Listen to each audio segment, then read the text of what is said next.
How are things? You going okay?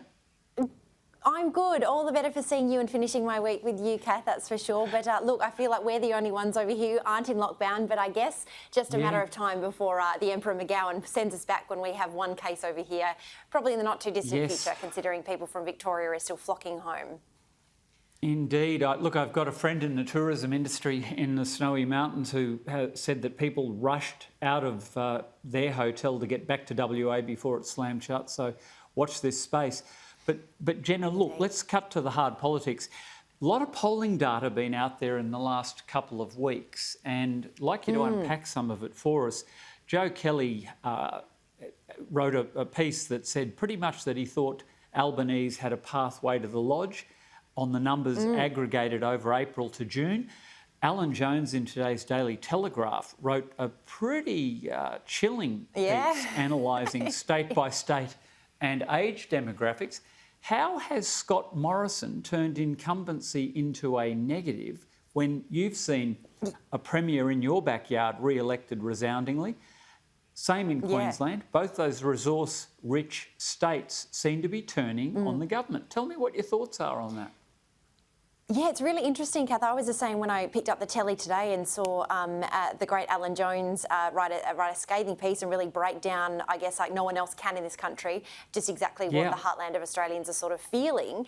And I think that we definitely saw that earlier in the week with polling, with Newspoll in the Oz. And I don't think I've ever, in my history of following Australian politics, seen such a discrepancy in the difference between the age brackets of who was voting coalition and who was voting for the ALP. And I think that in itself is really telling. I think those of the older Australians, I think they have been treated appallingly throughout this vaccination process. I have forever said these people have done the best for our country. They've built our country. Give them the Pfizer, give them what they want and what they deserve. Whereas younger Australians who are just desperate to roll up their sleeves to get the Pfizer jab within their arm are coming up trumps. I've had a friend over in Sydney who's applied 4 times to get a Pfizer vaccine and there's just been nothing there. So I think this is all going to come down to the vaccination rates, and thank God that apparently we are going to be getting more of those Pfizer doses back into the country from October. Yes. But I think from watching Mark McGowan's resounding success earlier in the year over here, number one, it resumed my faith in polling, because all the polling did say that it would be an absolute red wave, and that was completely true. I mean, now you can hold an opposition party room meeting in the back of a Yaris because there's only 2 members in the lower house over here. But I think it's just because those premiers, such as Palaszczuk and McGowan, they are so tapped in to what the groupthink of the state is. I think they have such vast landscapes. But I think they can really hone their instincts in just how to tap into that real parochial nature. And that's exactly what McGowan did over here in WA. He kept them safe.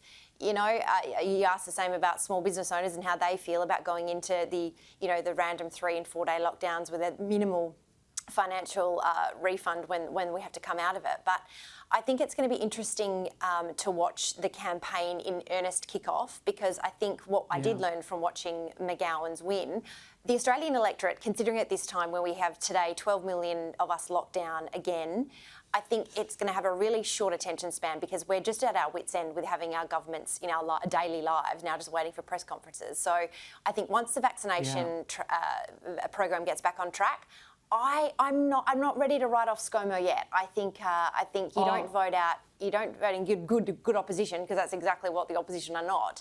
I think you vote out bad government, and if they blunder this again, I think their heads will be on the chopping block.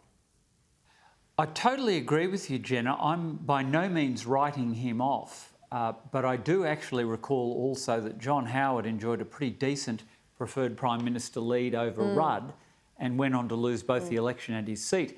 The thing that confuses me most about this, though, is that over a long period around politics as an advisor, I generally saw people vote one way at a state level and balance it at the federal level. And so to see what looks like the WA Queensland voters doubling down on those state votes has come as a bit of a surprise to me. What's your thought? You're seeing it firsthand in WA. Yeah, I think it's just because McGowan and Palaszczuk have completely played the parochial game. They're basically like, we're bigger than Texas, and stuff the rest of the country, because they have made sure that their constituents are first and foremost at front of mind. And the language that they use is very combative. I don't think I've ever, in my living memory, remember any leader being so combative as McGowan has been. You know, we're going to take the fight to the feds. The feds are still trying to steal our GST. I don't know why he keeps banging on about that, considering it is legislated, and Albanese would have to change it anyway.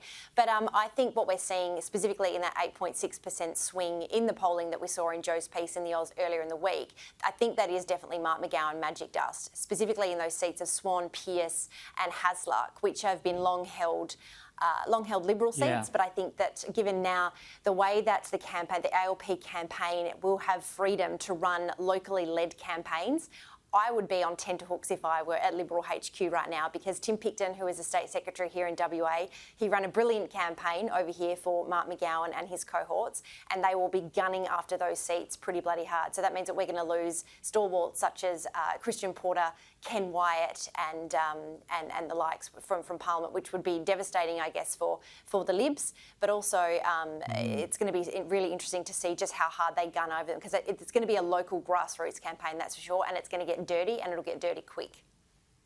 Interesting. And so, Jenna, I guess, given everything you've said, the PM probably does not want to have a COVID election. So what's your hunch? Do you think he'll push it out to next year now, go as late as he can and try to get the population vaccinated, get this issue behind him?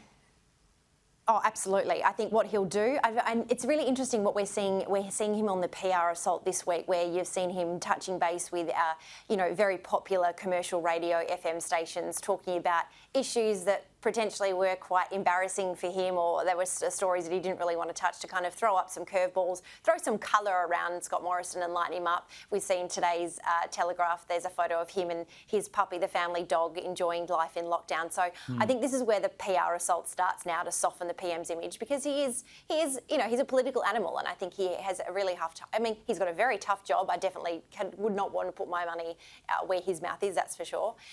But I think what they're going to do, they'll get everyone vaccinated, and then that will be the beautiful fairy tale story. Look what we did. We changed our fortunes. We got everyone vaccinated in time. We're back on track, and only a Liberal government will do that for you. So I think you can't rule out the fact that I think Australians have a very short attention span, and they're probably at their wits' end in dealing with politicians. So I think he'll push out the election till whenever he can, so May next year.